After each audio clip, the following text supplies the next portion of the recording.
श्री अम्मा भगवान, जय श्री अम्मा भगवान, जय श्री अम्मा भगवान, जय श्री अम्मा भगवान, जय श्री अम्मा भगवान, जय श्री अम्मा, जय श्री अम्मा,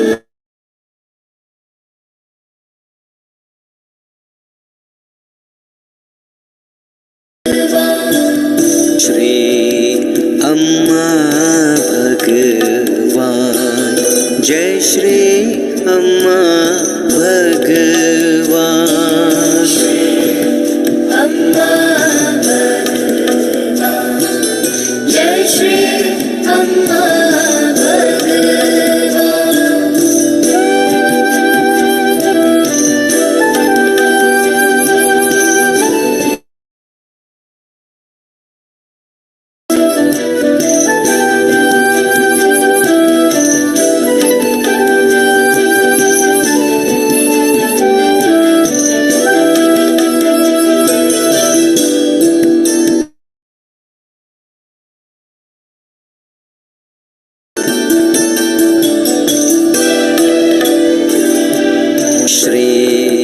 अम्मा भगवान, जय श्री अम्मा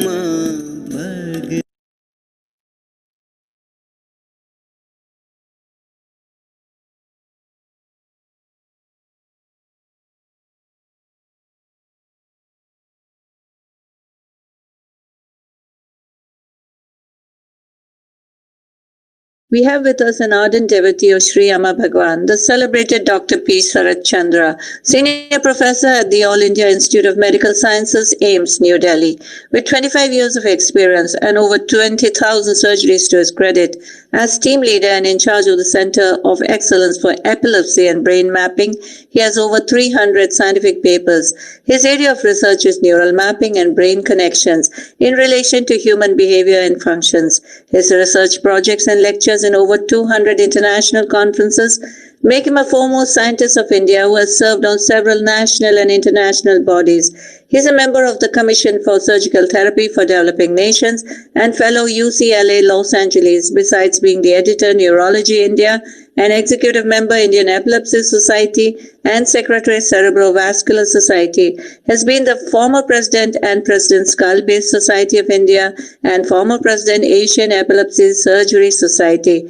His prolific academic career includes a number of publications, awards, grants, lectures, and patents. Today, Dr. P. Sarat Chandra's talk will focus on Peace Begins with Food, a topic close to his heart. He will be talking on the intimate relationship between food, health, and the future survival of the ecosystem and our planet. तो चलिए अभी हम ये session में मिल के participate करेंगे और doctor शरत चंद्र जी को ध्यान से सुनेंगे.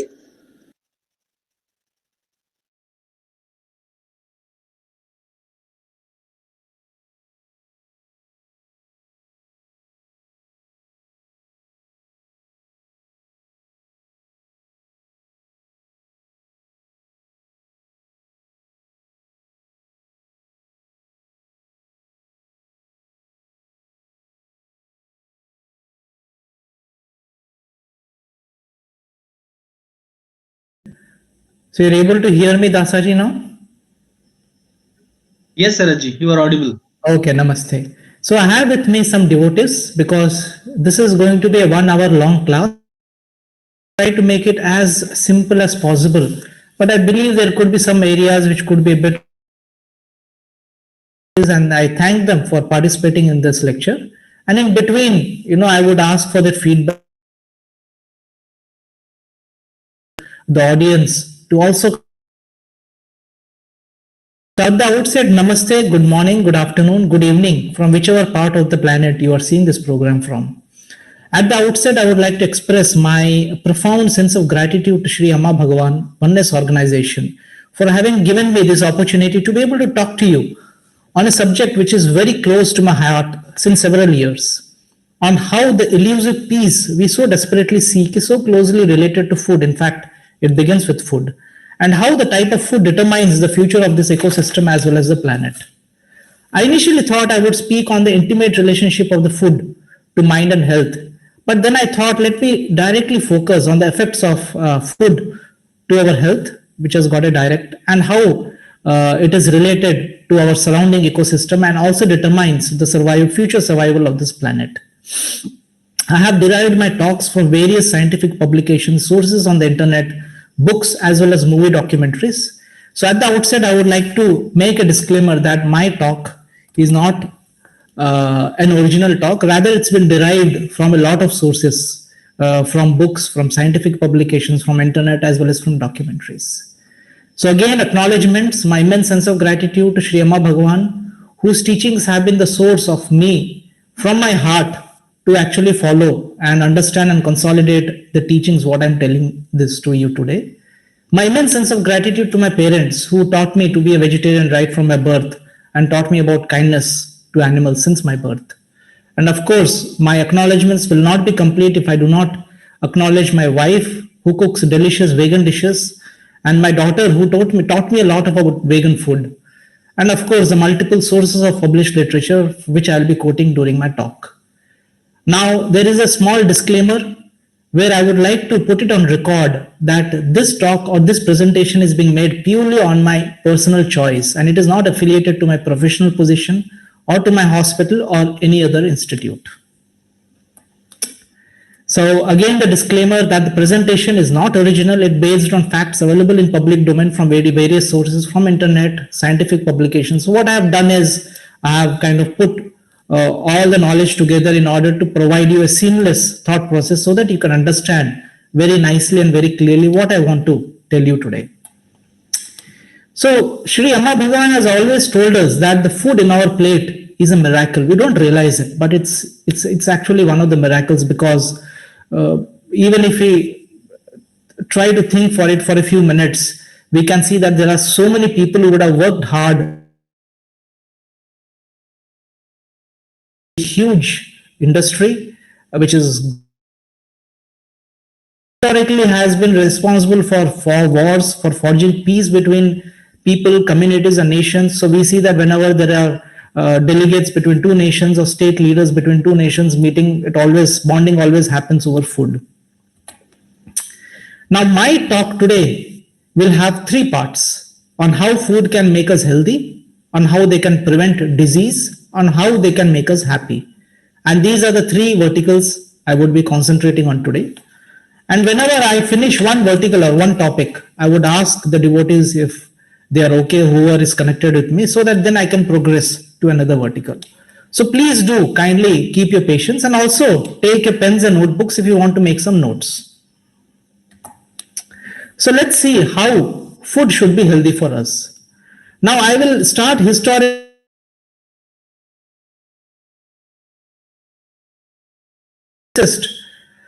People or human beings who have lived on this planet and are still living, and these includes the early humans who lived in the caves, the gladiators. We all know that they were the most fearsome fighters, and the sportsmen even today.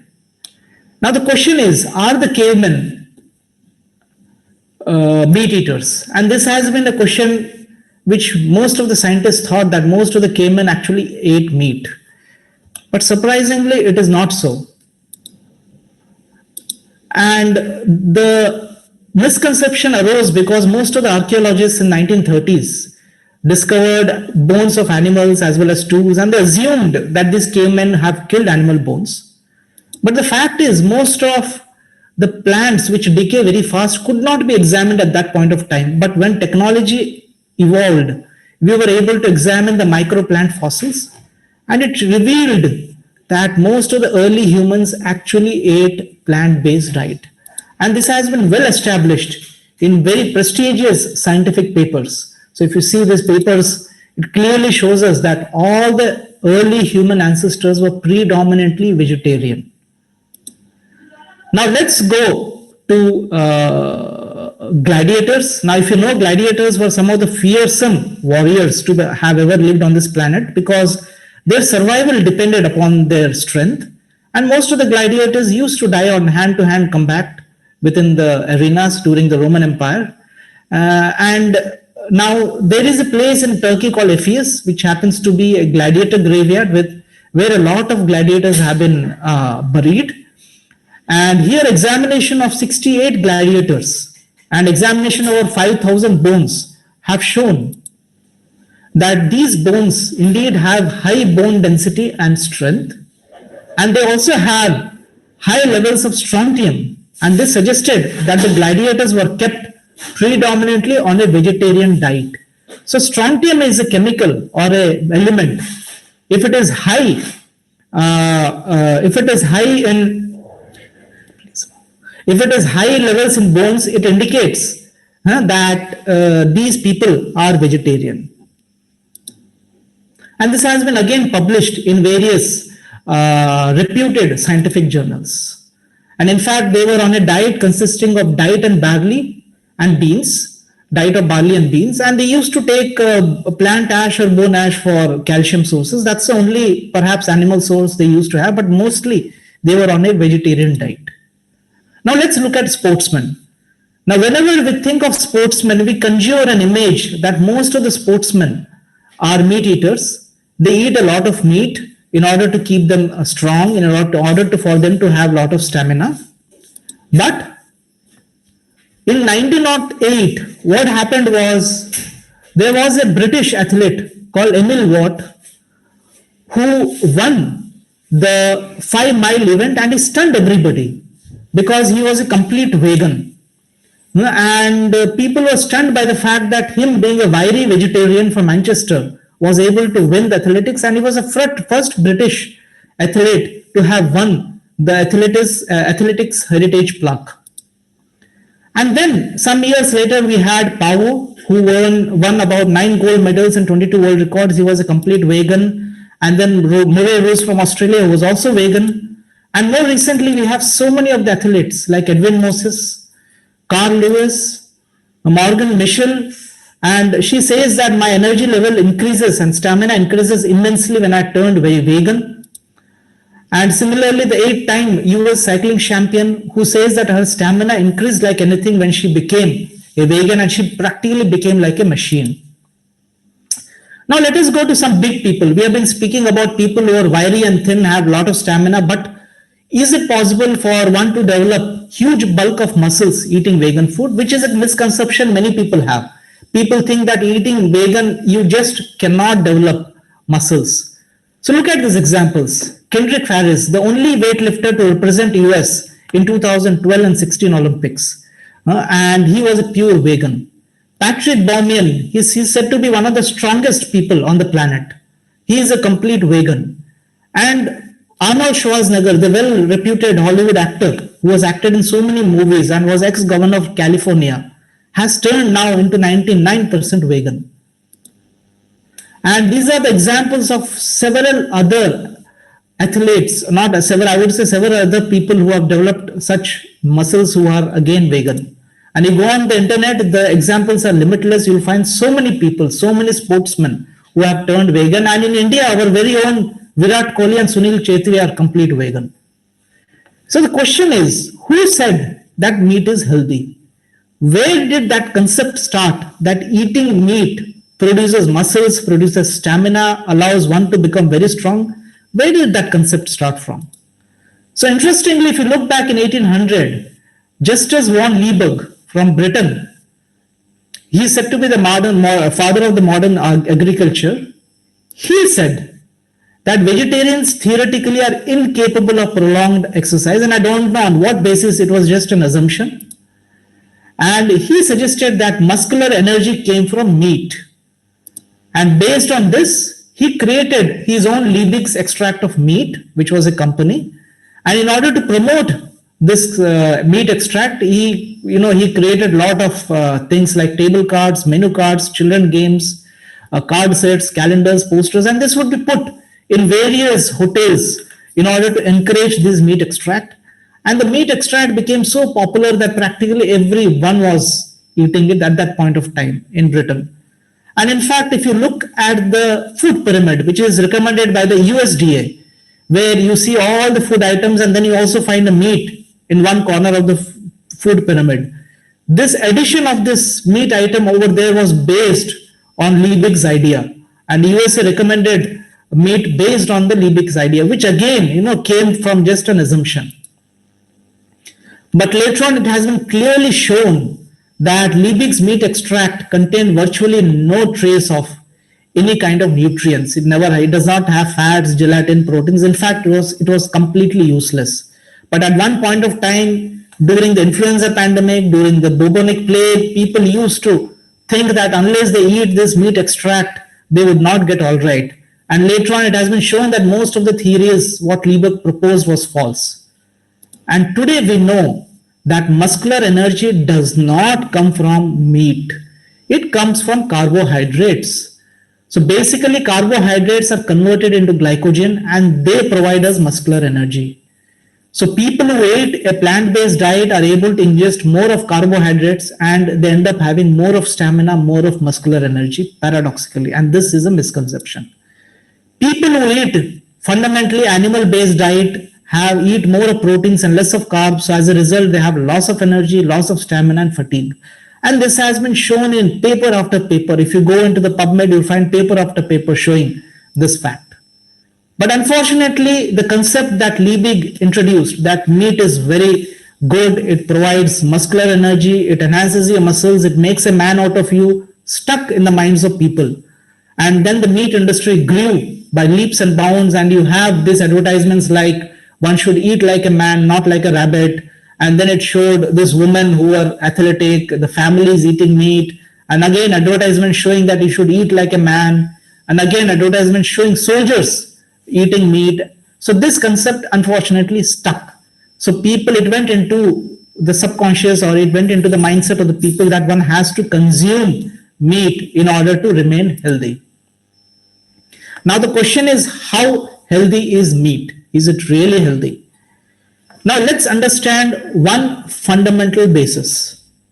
All proteins, whether it is ingested by these poultry animals or ingested by us, comes ultimately from plants. We do not make proteins. All the proteins ultimately come from plants. So when these animals eat the plants, they become the middlemen, and we eat these animals and then we derive proteins from them. In fact, scientific studies have shown that if people eat a well-balanced plant-based diet, they get 70% more than average proteins than the meat eaters. Now let's look at the hard statistics or hard calculations. If one eats 1 cup of cooked lentils,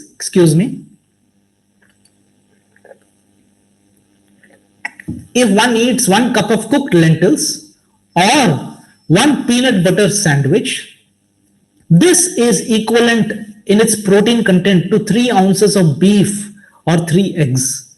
So if you eat 1 cup of cooked lentils, it's equivalent to 3 cups of 3 eggs. But again, people say that the quality of proteins coming from animal-based diet is inferior. It is not as good as animal-based proteins. Now, if you break down the structure of proteins, so basically protein consists of building blocks called amino acids. And then the protein, they have a primary structure, they have a secondary structure, and then they unfold again to form this kind of very complex structures. But fundamentally, the protein consists of amino acids. Now, there are 2 types of amino acids. One is non-essential, which can be made in the body, and essential amino acids. These are the 9 essential amino acids, which one has to take from an external source. The reason being that they are not manufactured within the body.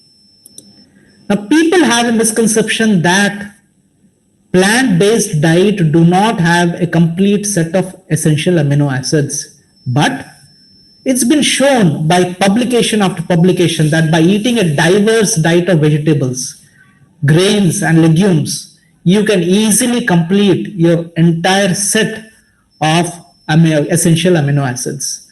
Now look at the foodstuffs which are rich in essential amino acids. You have spirulina, you have oatmeal, you have beans, you have chia seeds, broccoli, quinoa, nuts, hemp seeds, nut butter. So if you eat a healthy combination of all this, you will be able to get a complete source of essential amino acids for yourself.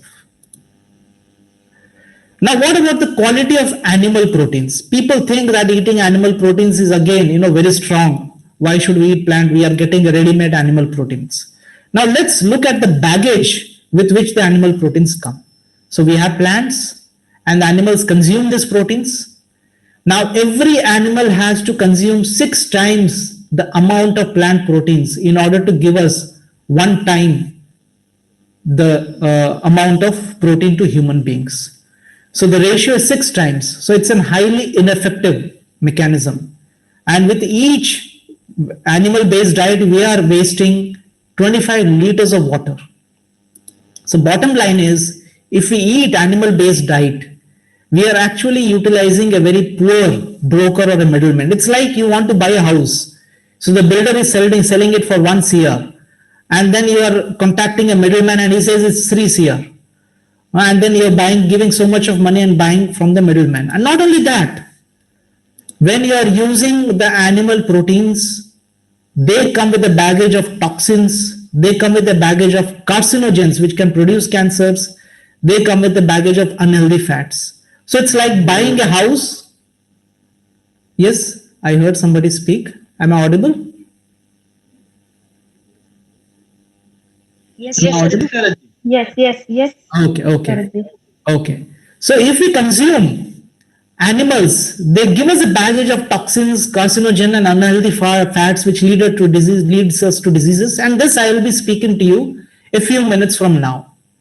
So animals are basically poor middlemen. It's not only that you're buying the house at a much expensive rate, but you're buying a house which has been completely dilapidated rather than buying a brand new house from the builder themselves. Now let us look at comparison at the structure, at the molecular structure between plant proteins and animal proteins, and look at the bad baggage with which the animal proteins come from. They come with substances like endotoxins. They can block the blood vessels, which leads to heart problems, can lead to strokes, can lead to loss of stamina, loss of muscle power. They come with a substance called TMAO. The TMAO is a highly toxic substance which destroys the friendly gut bacteria which we have within our intestine and replaces it with the toxic bacteria. So nowadays people think that the gut microbiome, which are the healthy bacteria living in our gut, is practically responsible for all types of diseases. So if there is an alteration of the gut bacteria, it can lead us to various types of diseases. And when we eat animal-based diet, there are toxins inside it like TMAO, which replace the friendly bacteria with toxin-producing bacteria. Animals come with a huge amount of heterocyclic amines, which are potent carcinogens. They can cause cancers. They come with heme iron, which are again inflammatory material. They destroy, by inflammation I mean that they destroy the body. Now TMAO, like I was saying, is a highly potent inflammatory substance. And moment one eats meat or an animal-based diet, they go into the gut. It causes severe inflammation, and then it destroys the normal or the friendly gut bacteria, and they are replaced by bacteria which are producing toxic substances. And an alteration of gut bacteria is said to be the basis of causing most of the diseases as of now. The gut microbiome theory nowadays is said to cause almost all diseases. People are now starting to think that an alteration of gut bacteria can cause various diseases. Now this is a very interesting paper. So here they have taken some healthy volunteers and they have fed them an hamburger. So hamburger is, it's a burger which is filled with the cow meat or ham. And then they found that with a single ingestion of hamburger, everybody's triglycerides shot up with a single ingestion. I'm not talking of taking hamburgers for weeks to months to years. I'm talking of ingestion of one single ingestion of hamburger. There was an increase in the levels of triglycerides, and triglycerides increase can lead to heart problems, can lead to strokes, and it also led to increase of inflammatory markers called IL-6. IL-6 is the same inflammatory markers which increases in COVID infection. Not just COVID, any infection which happens in the body, these inflammatory markers, they increase. So ingestion of a single hamburger has led to increase of IL-6 and triglycerides. And this was shown in very nice paper published in a high impact factor journal. They have shown ingesting one hamburger has increased inflammation by 70%. What happens when the inflammation increases? When inflammation increases, there is a destruction of the body, and immediately it reflects with joint pains, with soreness, with osteoarthritis, joint problems. And ingestion of one hamburger reduces the endothelial function by 30%. What is endothelium? Endothelium is the inner lining of the blood vessels. So when there is a loss of inner lining of the blood vessels, it leads to narrowing of the blood vessels, and that can lead to heart problems, it can lead to heart attacks, it can lead to strokes, and so many other problems. And in the muscles, especially for athletes, there is endothelial dysfunction. You can have severe exhaustion, loss of stamina, muscle pains. That is why when people eat predominantly animal-based diet, they may develop a muscle mass, but over a period of time, they have severe loss of stamina because of endothelial dysfunction. And it's been shown, I'm not talking from my own imagination, there are n number of publications to demonstrate this. In contrast, plant proteins come with a bunch of antioxidants, phytochemicals, minerals, and vitamins. What are antioxidants?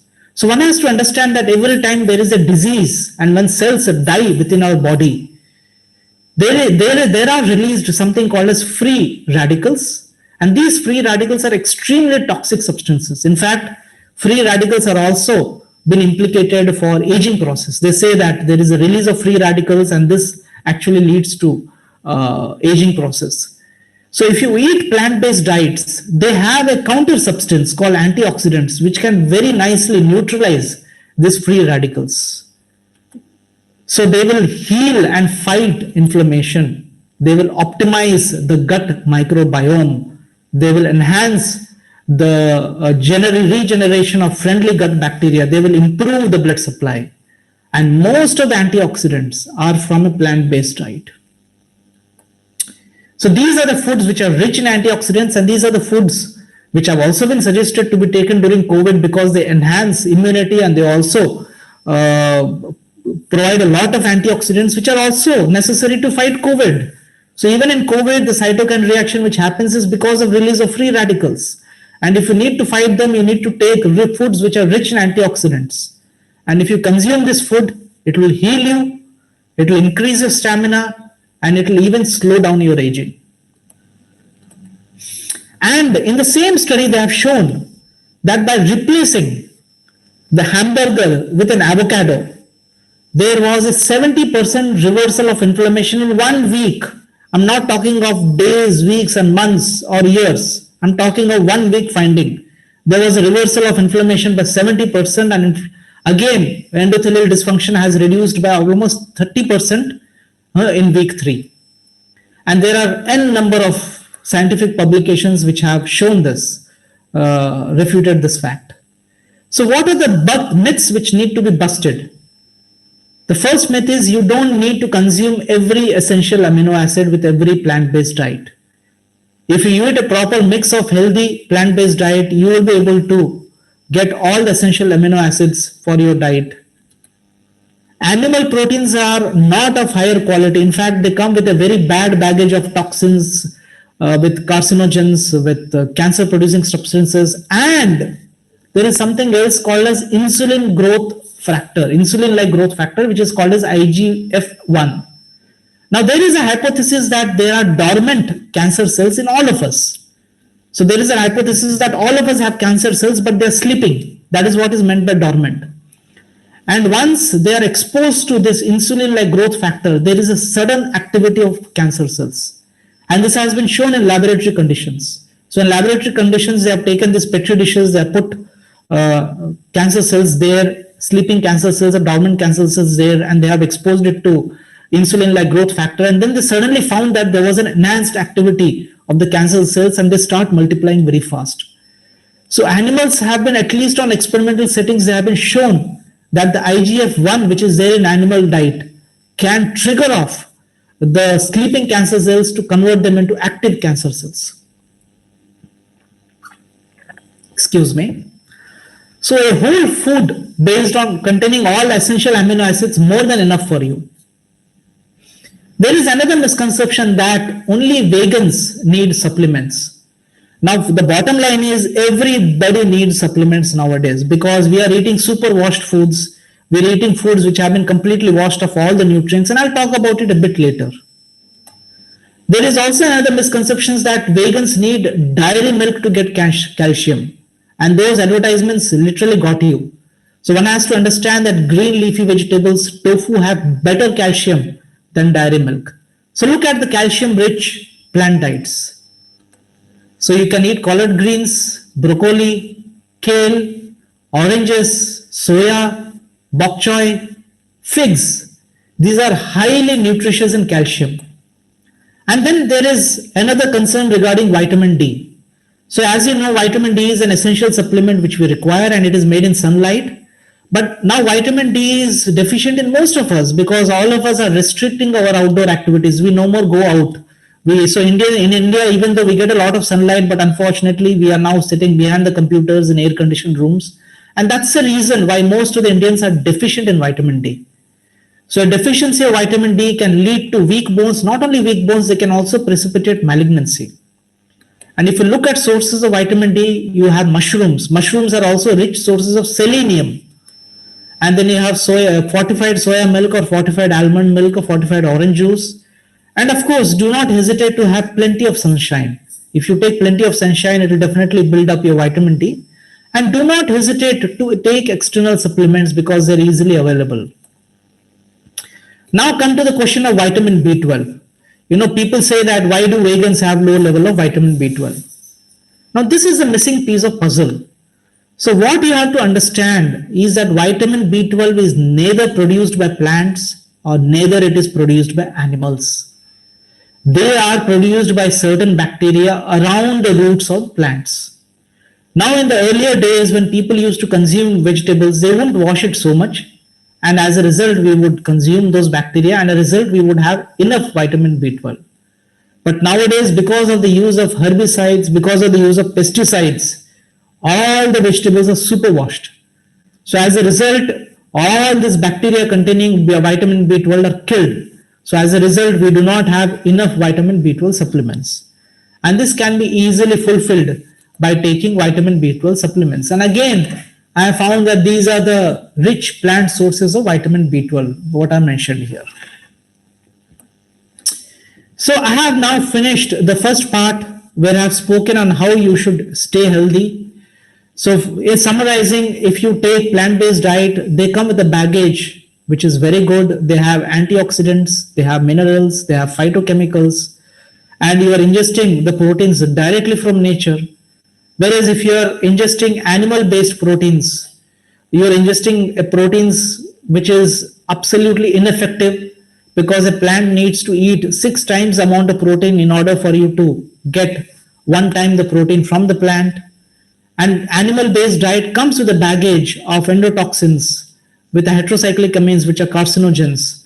And they come with inflammatory markers. They come with substances which can actually convert your sleeping cancer cells in your body into active cancer cells. And they can lead to destruction of your blood vessels, which can again lead to heart problems, which can lead to strokes, which can lead to loss of stamina of muscle weakness, and so many other problems. So this is what we have covered in the first part. So before I go to the second part, I would like to ask some people who are connected with me whether the first part has been clear for them or they would like to ask a couple of questions. And again, these questions reiterate or consolidate the knowledge of the entire audience who are watching this presentation. So am I clear here, Amit ji? Yes, sir. Saratji, it was very, very clear to me. Thank you. Okay, wonderful. So I assume it's been clear to others also, and let's proceed on to the next part. We need to eat food in order to prevent disease. But are we achieving that goal as of today? And here I'm providing a list of all the animal-based diet, and let's examine each one of them. Now, a decade ago, it became very well known that eating processed meat increases the risk of colonic cancer by 20%, which means out of 5 people consuming processed meat, 1 person will go ahead to develop colonic cancer. And you don't have to eat a lot of meat. Just taking 50 grams of processed meat increases the risk of colorectal cancer by 20%. And this has been proven without doubt by several scientific publications. To the extent that WHO has categorized processed meat in the same league as rest of the carcinogens like tobacco smoking and asbestos. You can look up on the website of WHO. They have kept processed meat in the same league as tobacco smoking and asbestos in terms of causing cancer, which means that every time you serve your child processed meat, I think it would be healthier to serve the child cigarettes rather than processed meat. Or every time somebody is eating taco hamburgers, basically it means that you are eating burgers which have cigars within them. Now let's look at another problem, obesity and diabetes. A developed country like US has 2/3 of the population completely obese. There are 450 million people worldwide with diabetes. And it is estimated that in 25 years, 1 out of every 3 person will have diabetes. Can you fathom that? Can you comprehend this? 1 out of every 3 person will be on insulin, will have diabetes. Now, what causes diabetes? There has been a long misconception that diabetes is caused by high sugary foods or by eating carbohydrates. It's true that carbohydrates or sugary foods may aggravate diabetes, but the diabetes is precipitated not by sugary foods, it's precipitated by eating fat, typically a meat-based diet. And for those of you who want to read more about it, I will suggest that you can read this book by Dr. Neil Bernard, Program for Reversing Diabetes, where he speaks that how diabetes is produced by eating a typical fat-based meal, typically derived from meat. And there have been very reputable, large scientific studies like the EPIC Interact study, which has shown that one can reduce the incidence of type 2 diabetes by substituting red and processed meat with other protein sources, like yogurt, nuts, or cereals. So once you stop eating processed meat, the incidence of diabetes comes down. And there have been many other studies to show that red and processed meat increase the risk of coronary artery disease, which is a heart disease, or type 2 diabetes. And these are all published and well accepted scientific publications. In fact, there is one paper which says that 1 serving of processed meat every day increases the risk of diabetes by 50%.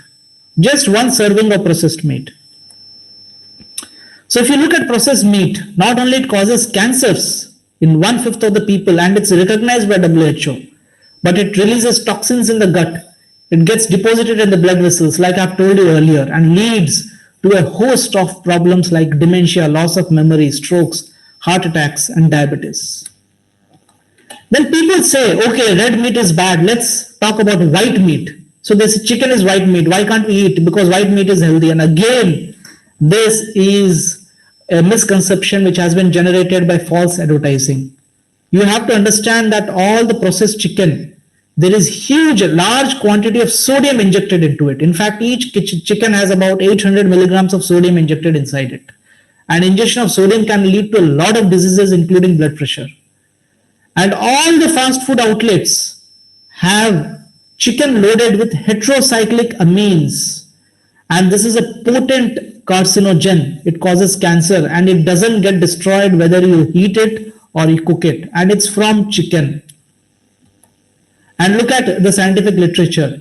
People who are ingesting heterocyclic amines have a 4-fold increase of prostate cancers. And chicken is loaded with cholesterol. What does cholesterol know? Does everybody, one of us, each and every one of us knows. It's bad for the heart, it's bad for the brain. And not to say, our Indian preparations have 10 times more oil and butter in our non-vegetarian preparations. So unless our preparations are literally floating in oil and butter, we cannot digest or we cannot eat our non-vegetarian preparations.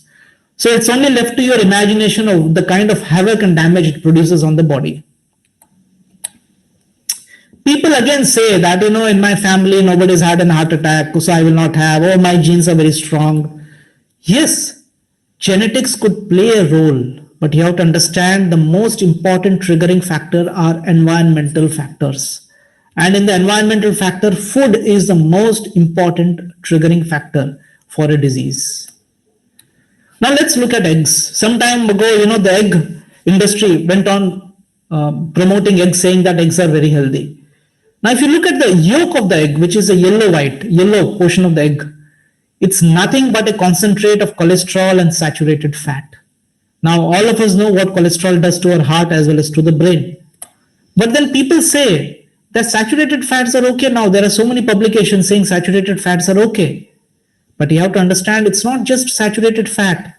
You are taking this fat with a baggage of toxic substances, what I mentioned earlier, like endotoxins, TMAO, heterocyclic amines, heme iron, which produce a lot of inflammation, can precipitate cancer and can cause heart disease and can cause strokes.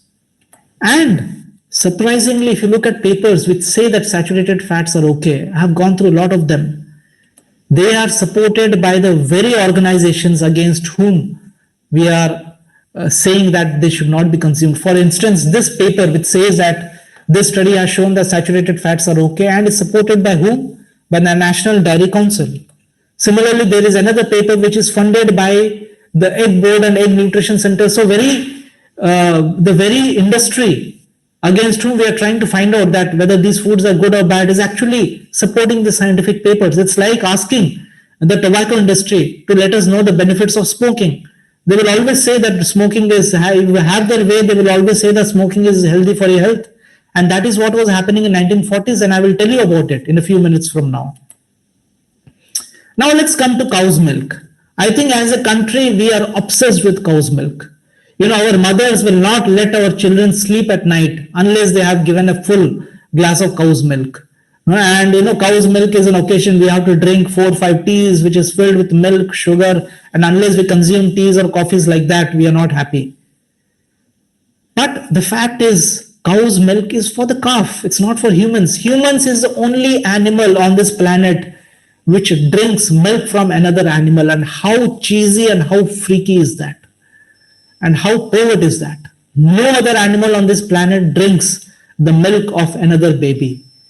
And it's not surprising when you're ingesting proteins of another animal. It leads to problems like acne, eczema, constipation. A lot of people have allergic reactions against cow milk, but they don't realize it. They don't think that it is because of cow's milk, and they keep on drinking cow's milk. Now, cow's milk is fundamentally for the calf. If you look at growth of calf, a calf has 90% of body growth in 1 year, whereas a human baby has 90% development of the brain in 1 year. So human milk is customized for human baby because it leads to optimal development of brain in 90%. So you see a human baby after 1 year, it's almost the same size, but the brain has developed by 90%. In contrast to a calf develops 90% of the body growth, but hardly any brain growth. And that's the reason, cow's milk is one of the most allergenic food on this planet. 40 to 60% of the people are lactose intolerant in this globe. People do not realize it, but year after year, day after day, they keep on drinking milk. And not only that, the milk is packed with hormones like estrogen and progesterone, and that plays a havoc on your body. In addition, the milk has something called as caseins, and this caseins is converted into caseomorphins, and this caseomorphin latch on to exactly those receptors or those substances in human body to which opioid substances like morphine or nicotine or even marijuana or even cocaine latches onto, in the sense that more and more milk you consume, you develop a kind of addiction because the casein present in the milk is being converted into caseomorphin, and that has an addictive quality. Most of the milk from cow is filled with pus. Even the USDA have said that it is all right to have 750,000 pus cells per cc of milk. That is what the USDA has said for a developed country like United States. Most of the cows from whom we are deriving milk are sick. They have mastitis, they have abscesses, and they are actually excreting pus. Cheese is actually coagulated cow pus. Can you imagine that? You have pus, you have an injury and it forms a pus. You are actually coagulating and eating that. Milk is packed with hormones like estrogen and progesterone, and again, this can play havoc in your body and again can lead to various cancers.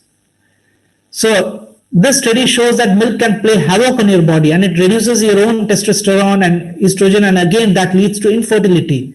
It leads to an inability for you to conceive a child. I don't know, for some reason, for some weird reason, people drink a glass of milk on the day of marriage, but it acts on the reverse manner. You drink milk, it actually reduces your testosterone and estrogen levels. And in addition, it increases your cortisol levels. Cortisol levels are stress hormones. So they will reduce the muscle mass and they will make you feel more, anxiety. They will produce more anxiety. And eating a plant-based diet has shown that it reduces cortisol in your body in a matter of 3 to 4 days. Just 3 to 4 days of consuming plant diet can reverse the effect of cortisol, which is derived from milk and animal-based diet. Now, interestingly, there is a condition called as sarcopenia. Many of you would not have heard about it, but it's a very interesting condition.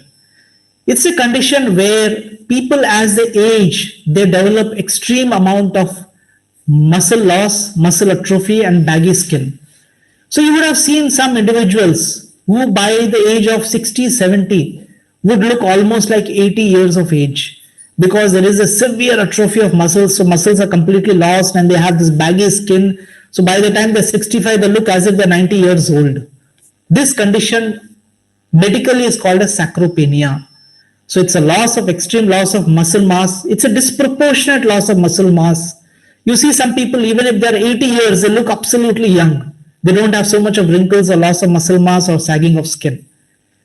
So sarcopenia has been shown to be very much linked to an animal-based diet. People who eat an animal-based diet will age faster, and by 60 or 70 years of age, they will look like somebody who is 80 or 90 years of age. And there are many papers which have been published. For instance, casein getting converted to casomorphin in the milk has been shown to be related to autism. So the high incidence of autism in developed countries has been shown to because of ingestion of high amounts of cow's milk, and even schizophrenia. It has been shown that casomorphin is responsible for schizophrenia and mental disorders. And these are scientific papers which are speaking. And cheese definitely is unhealthy because it contains high amount of fat, cholesterol, sodium. It can precipitate heart diseases, diabetes, Alzheimer's. And in addition, it's addictive because cheese is converted into casomorphins in your body. Now let's come to fishes. People think,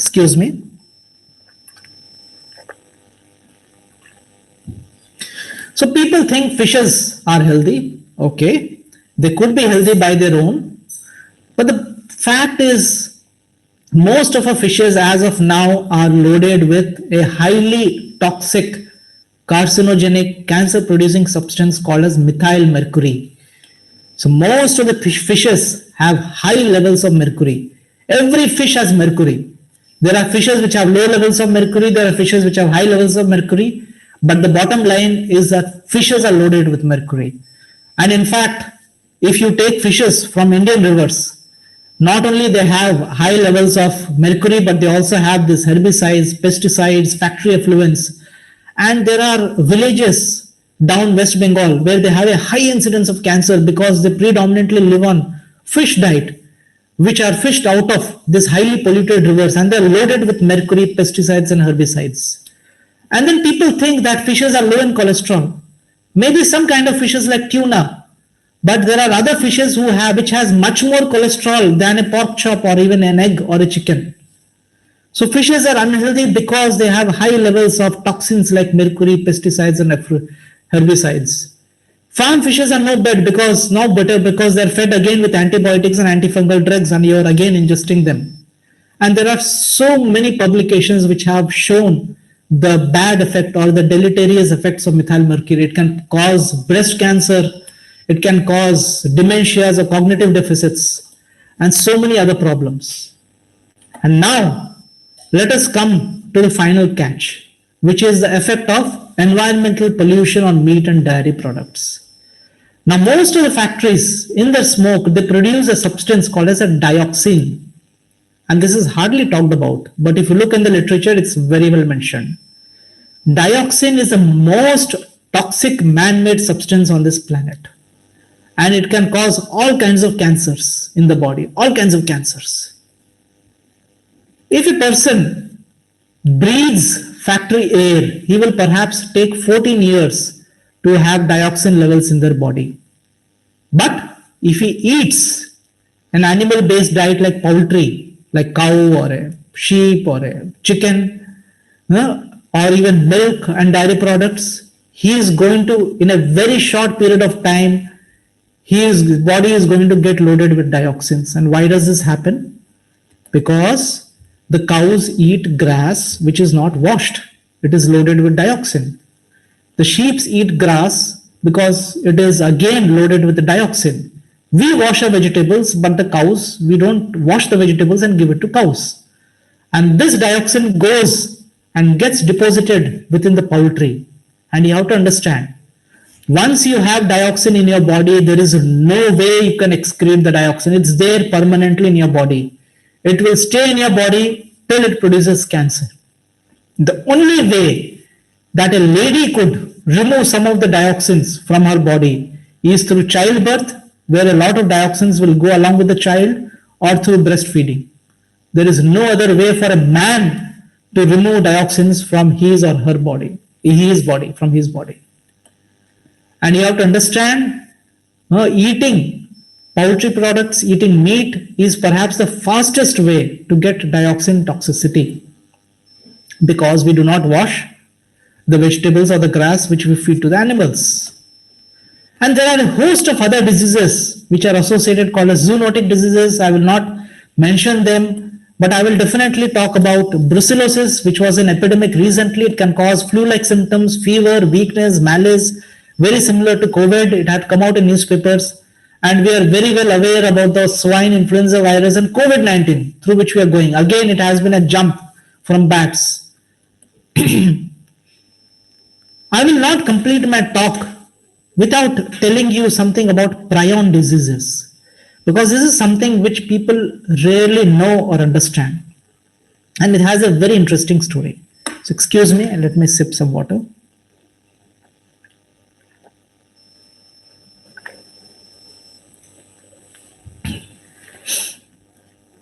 Now, in an island of Papua New Guinea, there were a group of tribals who used to have this strange disease where they would have this wasting of muscles, they would lose their memory, they would become bedridden, they will become double incontinent, which means that they're passing both stools and urines on the bed, and then they would die.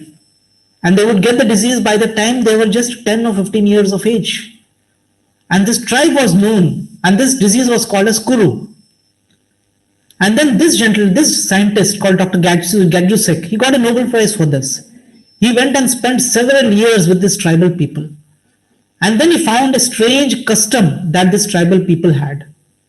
He found that these tribal people, whenever one of the relatives used to die, they used to break open his skull or her skull and eat the raw brain material as a mark of respect towards their dead relative. That was their custom. And they have been doing it for years. So Dr. Gadjusek proposed that there is some kind of an infectious particle which is being transmitted through eating of the dead relatives' meat, especially the brain, which is causing them this kind of problem. And once this person dies, if you open the brain and see, you find that the whole brain looks like a sponge. That is why it's called a spongiform encephalopathy. And it is transmitted by a kind of infectious particle which is called as a slow virus.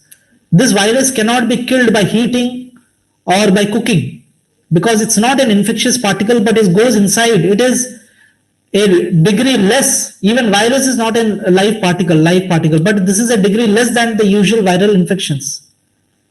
And there are a host of these diseases which are now recognized to be prion diseases, and most common is Creutzfeldt-Jakob disease. We see such cases maybe about 2 or 3 times a month. We don't know how people get these diseases. But the fact is, This disease is 100% fatal. So if a person gets this disease, there is no way you can improve, there is no treatment. The person will progressively go down, he will lose his memory, he will become bedridden, he will pass urine and stool on the bed, and then finally die a miserable death. And these diseases are incurable, they are fatal. Why am I speaking about this? Come back down by another 40 years, you would have heard about the mad cow disease. So mad cow disease was nothing but a prion disease happening in cows. And when they opened up the brains, they found that the whole brains were destroyed. And that's why it was called as bovine spongiform encephalopathy. Bovine stands in Latin for cows. Spongiform because you can see this sponge-like destruction of the brain. Encephalopathy is again a Latin term for some kind of brain disease. And why did this disease happen in cows?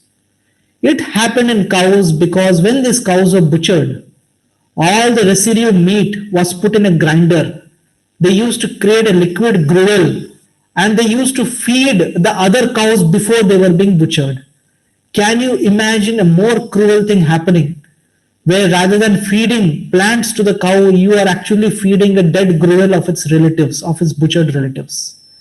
And one of the cows caught the prion disease, and it's called as mad cow because the cow becomes sick, cannot, and because of this, thousands of cows were slaughtered in UK and USA. Why am I saying this? I'm saying this because the only way you can diagnose a mad cow disease is if you do the autopsy of the brain. Now, most of the cows which are slaughtered are very sick. Most of the cows have abscesses, and these abscesses are opened up so that the pus comes out before the cows are slaughtered in a very cruel manner. And the milk is sucked out from the cows till they bleed. And when the cows fall sick without any examination, they are just slaughtered. The slaughter speed in countries like USA is about 220 cows an hour, which means there is less than 10 seconds to slaughter a cow. Which again means that if any cow has a mad cow disease, there is no way we would come to know about it. And there has been precedents. There have been 6 cases of mad cow disease which have been reported in USA. The only way you can diagnose this condition is when you do a brain biopsy. Otherwise, you cannot prove that the cow has mad cow disease. But unfortunately, cows are slaughtered faster than that. Cows are slaughtered in most of the cow farms at the rate of 220 cows an hour. So I will end this second part with a very somber thought. I know I have shown some things which could be disturbing for you, but there are several other disturbing things which I have not shown to you. And it suffices for you to understand that when we ingest this animal-based diet, it leads us to a host of diseases which I have shown you. Could be cancer, could be autoimmune diseases like lupus, multiple sclerosis, prion diseases, hypertension, sarcopenia, strokes, liver and kidney failure, infections, dementia, so many. The list is absolutely endless. Now I will like to show you this video about this doctor. For some reason the audio is not coming, but you could read the subtitles below and I will read the subtitles. So it says, hello, my name is Dr. Brooke Goldner. I am a board certified physician and I am specialized in diseases reversal using nutrition. And now before I became a doctor, I was actually a patient. I was diagnosed at 16 years with lupus. I had stage 4 kidney failure.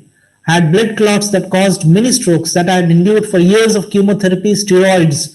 Just to survive now, I have learned and has never helped me with my health. It was always about survival. I did 3 years of genetic research at Carnegie Mellon. I went to medical school. I was a chief resident and yet I was still needed to take medicine to survive. 12 years I was sick and then 15 years ago I changed my diet to a plant-based diet. I got rid of dairy, no animal products, and within 3 months the lupus was gone. I have been healthy for the past 15 years, no sign of disease. I've had children, I've dedicated my life to this. And over the past decade, I've helped thousands of people reverse lupus, rheumatoid arthritis, multiple sclerosis, diabetes, heart disease, #1 killer by getting them to stop eating meat and dairy and eggs and focus on vegetables and high nutrient plant foods. And the results are consistent and profound. As a doctor, my colleagues can attest to the fact that we are all chasing down an epidemic of disease that we cannot hope to catch up or overtake, because people are getting sicker with every meal they eat. But you can make the difference because people don't know who to trust. The dietary guidelines say that people should be focusing on a plant-based diet full of vegetables, fruits, and they should be eliminating meat and dairy. They will at least have the right for information to start making this. Listen to both. As a doctor, I'm desperately trying to save lives, and as a former patient who has almost died many times because I didn't have this information, I beseech you to take this seriously, that this decision of what is recommended to the public about what they should eat and what they should not is what is decided by the industry and not by what is good for human health. People are suffering and dying right now because of lack of this information. So I ask you to seriously take that. I ask you to take that seriously, because the literature is clear and the results we see are true. When you eliminate meat, dairy, and eggs, people's health gets better. So please recommend a plant-based diet to encourage people to limit or eliminate animal food so that we can save lives. Please help me with this mission. I appreciate your attention. So this came as a WhatsApp forward, and it's a very powerful message. So I will go to the final part of my lecture. So before this, again, I will request the people who joined with me whether I have been clear with the second part of my lecture on how to avoid diseases by eating the right kind of food. Yes, have I been clear in my talk? Yes, sir. Yes, Sarat. Clear. Wonderful. Now I will go to the last part of the talk, saying how to eat the proper food so that we can be healthy. We can be happy. We can be happy only when the ecosystem surrounding us is happy. So is the ecosystem around us healthy? Let's look at that. Now here I will take you to a place called Duplin, North Carolina in United States of America, which is home to one of the biggest pig farms on the planet. It is home to 10 million pigs who are slaughtered for the meat. Now an adult pig produces 8 to 10 times more stools or fishes than human beings, which means that this 10 million pigs are producing fishes equivalent to 100 million humans. And how is this fishes disposed of? Even in a developed country like US, there is no waste treatment. They are mixed into water and they are released directly into the fields, as a result of which most of the people who are living around are miserable and have multiple diseases. And there is a water body pollution and the fishes are dying. And this is a situation I'm speaking about in USA. Now look at the statistics. You are going to be horrified. 79 billion animals are killed for human consumption every year for a human population of 8 billion. Which means we are producing food, or we are consuming food equivalent to 500 million people, because each animal consumes 6 times the plant food which is required for a human being. That's why I multiplied 79 into 6. And this is equivalent to 60 times the present human population. So in effect, by eating animal-based food, we are eating 60 times the amount of food that this planet can provide to us. And what is this leading to? This is leading to cutting off various forests because we need to produce fodder. Severe environmental pollution. I'm not saying this. There are hundreds and hundreds of publications. Meat effluents are going into water bodies. There is complete pollution of the river bodies. Fishes are dying. Now, if you look at the globe like a perpetual motion machine, perpetual motion machine is a concept by physicists who says that it's a machine which can go on forever. So our beautiful planet is like a perpetual motion machine. On the left side, we have living beings like the plant life and the plankton in the sea, which produces oxygen, and they depend on the food derived from animals. On the right side, we have the human, which is the biggest footprint in animals. And then we have the poultry, which again is causing the biggest possible carbon footprint. Now, what is happening? The poultry is eating 6 times the amount of plant sources, and it is consuming all the water, 25 liters for every meal it's consuming. So as a result, the entire perpetual motion machine has become skewed, It's no more equivalent. So the footprint of the plankton in the sea and the plant life is progressively reducing because most of this is being used by the poultry, which we are using it as a food source. And what could be the possible alternatives as a consequence of this?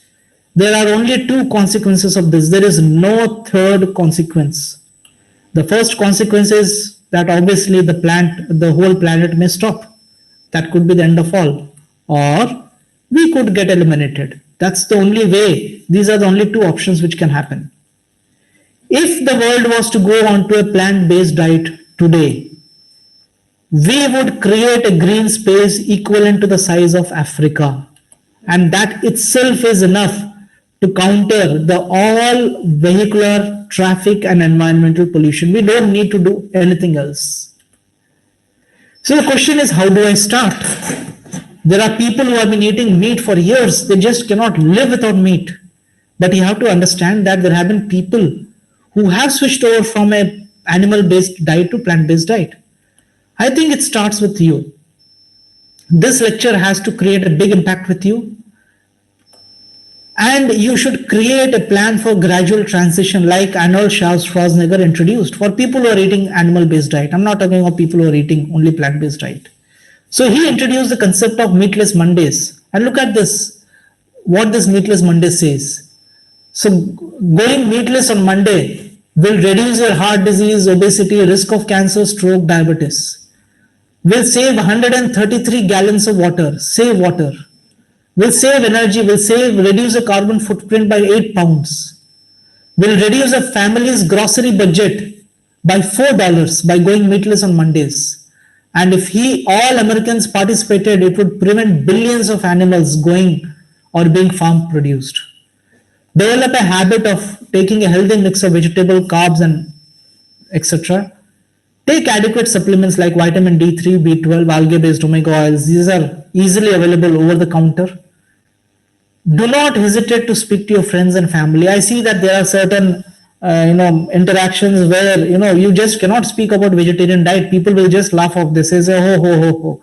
I do not believe. Oh, wonderful. But it's time that we started speaking about a plant-based diets and its health benefits. Once you start the plant-based diet, you will realize that you love it. You realize that a plant-based diet does wonders for humans, animals, and Mother Earth. Now, why doesn't everybody know about this? Let me take back you by 40 years. Even though the vegan and vegetarian awareness is increasing, but it's not fast enough. But if you look at 1940s, cigarette smoking was actually considered healthy, and you had these advertisements with successful people and very beautiful women drinking, smoking cigarettes, and even children. There was an advertisement saying that earlier you start, the better, and there were 6-month-old children starting to smoke cigarettes, and this was what was happening in 1940s. And there were advertisements to show that soldiers of Second World War, nurses of Second World War, then sportsmen smoking cigarettes, and then this very famous baseball athlete called Baby Ruth who endorsed a certain type of cigarettes and ultimately died of lung cancer. And then this advertisement showing that athletes relax during the Tokyo Summer Olympics by smoking. And so this went on for a long time. People used to say that smoking is not related to cancer. And then when the statistics came up fit, people fought tooth and nail because the cigarette smoking industry is huge. Look at this thing published in the paper. They say, yes, smoking is related to cancer, but statistics are disputed. And who are the people talking about it? 5 people among this 8 people are smokers, and they have 8 asterisks distributed among them. So you have to understand it took 60 years. And again, there were advertisements of doctors smoking. And then there were articles coming up to say that there is no proof that cigarette smoking causes cancer. Then there was some eminent scientist saying that our brand of cigarettes is as pure as water. It took us not even 60 years, it took us 80 years from 1940 before we have started putting up these pictures on the cigarette packets where we understand that smoking causes cancer. But even then, there are millions of people who still continue to smoke. Can you understand what is the situation for animal-based diet? There is an amount of evidence, huge amount of evidence showing that egg consumption leads to cardiovascular disease. Meat intake is associated with higher death rate, cancers. Milk leads to higher mortality. But these are controlled by huge corporates, powerful corporates. And their game is to introduce an element of doubt. So they will publish articles like why all humans need to eat meat for health. And anybody who is addicted to meat will say, oh, okay, there is not enough evidence. Okay, I can still eat meat. Let me eat meat. Because meat is so addictive that once you eat, it's very difficult for people to let go of that. What is happening on our planet? We are eating bad food, animal-based diet filled with fats, carcinogenic. It's leading to sickness. And even in countries like US, they spend 1.5 trillion US dollars on diabetes, cancer, and heart disease. Just this. And if you look at $1.5 trillion, it becomes the 10th richest country in the world. Just the amount of expenditure which is spent on diabetes, cancer, and heart disease makes this industry the 10th richest country in the world. And there is enough fodder or enough material for the media to publish more polarity, more business. And there is a multi-billion-dollar business. But the sad part is, whatever junk we are creating on this planet, it stays on this planet. There is nothing called throwing out of this planet. There is an immediate need to create a green world, because shift of food industry to produce plant-based diet would be the only way for the human beings to survive. Before I end my talk, I would like to say that in this lecture, I have not spoken about the intense cruelty meted out to these poor, helpless creatures being one of the reasons for us to stop eating animal-based diet. I have not spoken about the tortures committed to these hapless creatures so that the food we eat could become a shade tastier. I will not speak about the unspeakable manner in which these creatures are raised before being slaughtered, or how they scream before they face death. No, sir, I will not speak about how calves are slaughtered in front of the mothers as soon as they're born, so that we could relish the tender calf meat. Nor I will speak about animals who suffer from intense sickness, disease, and suffering before they meet their premature, unfortunate ending. But yes, I will definitely say this much, that the very animals we are eating are killing us, and not too slowly. We have a huge chunk of human population who are burdened with diseases like heart elements, atherosclerosis, strokes, obesity, diabetes, just to mention a few. We are just a few years before we can lose a large footprint of our race, succumbing to various illnesses in a matter of years. Because in our own petty thinking, we are failing to see the big picture. In that so-called tasty meal made out of some unfortunate animal, we fail to see how our body is crumbling, collapsing, and degenerating. In that few seconds of momentary greed, in the lifeline of evolution, we are failing to see that the so-called commodity called money, which we have created, could last only as long as we are healthy, and beyond that, it is meaningless. Like Dr. Roberts, editor of American Journal of Cardiology, says, although we think we are and we act as if we were, human beings are not natural carnivores. That is, we have not been built to eat meat.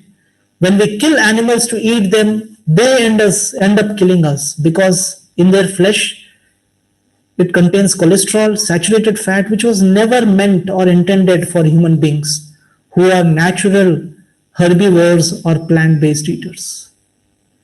I will conclude by posing this one question. If we could live a happy, healthy life without harming others, why couldn't we? Let's make peace with our food first. Thank you very much.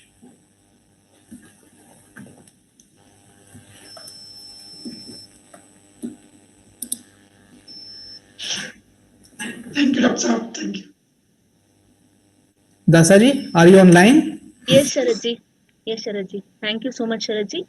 Today, I take this opportunity to thank Dr. Sarat Chandra ji for the wonderful and illuminating talk about how peace begins with food. Today, After listening to you, we realized that food is essential for bringing peace. On behalf of Oneness, I thank you very much for taking out time from your busy schedule and for the initiative in bringing about an awareness within us and for opening our eyes and also helping us in this journey of achieving mukti. Thank you so much, Sharat Chandraji. Thank you so much. Namaste, Sharat Chandraji. Thank you so much, Saratchandra. Thank you. Namaste. Namaste. Thank you very much. Thank you, Saratji. Thank you so much. So I will now disconnect with your permission. Thank you, sir. Also, thank you. Namaste, doctor. Namaste. Namaste.